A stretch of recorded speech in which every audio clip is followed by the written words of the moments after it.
Sekali lagi. Yo.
Matur nuwun.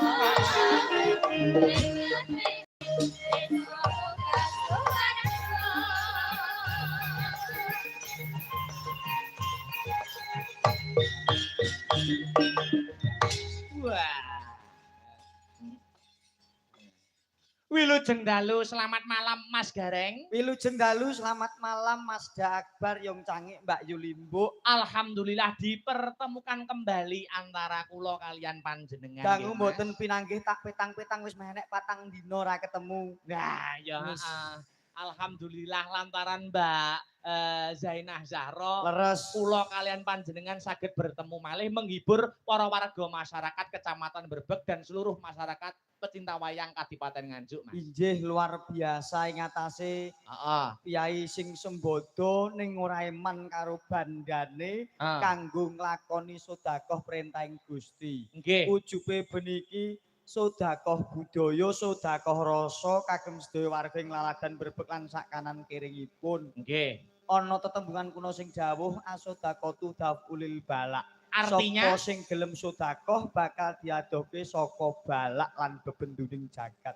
Muga-muga Mbak Zainah Zahra anggone nyambut karya mapan senadyan ing mancanegara tansah pinayungan dening Gusti Kang Maha Kuwasa satemah kalis ing rubeda antuka bagya mulya. Amin amin Allahumma amin.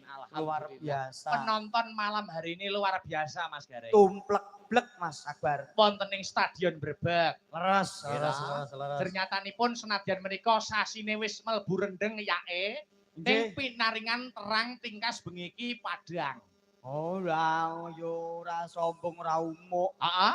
Eneng aku kok Mas. Dadi bengi iki ora udan kuwi merga saka ana denge. Arep elek tanpa rupa. Aku trae wong sing kebak tirakat, aku iki kulino pager-pager Mas.